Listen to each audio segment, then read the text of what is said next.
That's right, things are escalating and they are escalating fast. On the 13th of July 2023, junior doctors in England will stage a 5-day continuous walkout, the longest such continuous strike in the history of the NHS, as well as the 4th set of strikes in the ongoing industrial dispute. And before I continue with this video, yes, I know, long story short, we had our nikah recently. It was lovely. We will talk about it more in the future, there's a lot going on at the moment, but pictures are up on my social media if you would like to go and have a look. So to clarify, the upcoming strikes in July will run from Thursday through to the following Tuesday. That means they will run through the weekend with things returning to normal on that Tuesday morning. During that time, as with the previous strikes, all forms of care, including emergency care, will not be provided by junior doctors. This means that across all departments affected, it will be other staff groups including consultants, specialists, specialty doctors and general practitioners that are covering for us. The government, most notably Steve Barclay and Prime Minister Rishi Sunak, remain firmly fixed on their opening figure of 5%. Somewhat hilariously, just this morning we've had reports that the DDRB, the supposedly independent pay review body that is supposed to look at how much doctors are paid, have actually recommended a figure higher than 6%, which the Prime Minister is set to reject. So really this doesn't change anything about the situation other than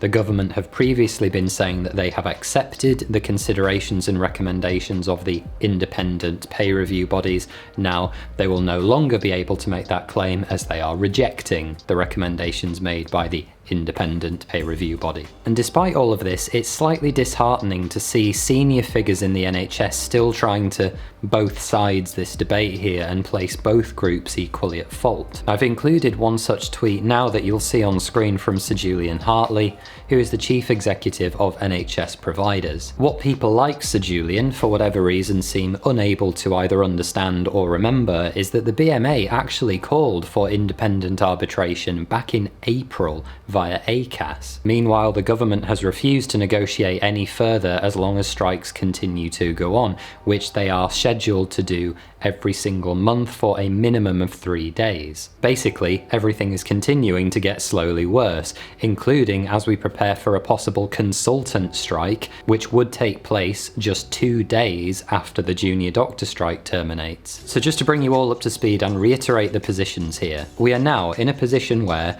the government has refused to go to independent arbitration when the BMA has asked to do so. 2, the government refuses to negotiate when the BMA is willing to at literally any time and has never ignored an invitation or missed a meeting. And thirdly, the government is now actively ignoring the advice of their own independent pay review body and publicly acknowledging that they are doing so. Now, I don't know how that sounds to you, but to me, that doesn't really sound like both sides are engaging equally. And therefore, if people of all stripes could stop saying both sides need to come together and get around the table, or both sides needs to find a solution that works, that would be very helpful. And it actually shows that you're paying attention to what's been going on in what is arguably quite an important discussion. So thanks very much for watching, guys. Take care. Let me know what you'd like to see next. Go and visit my website, ollieburton.com, and follow me on socials to stay abreast of the latest goings on. Take care, and I'll see you next time.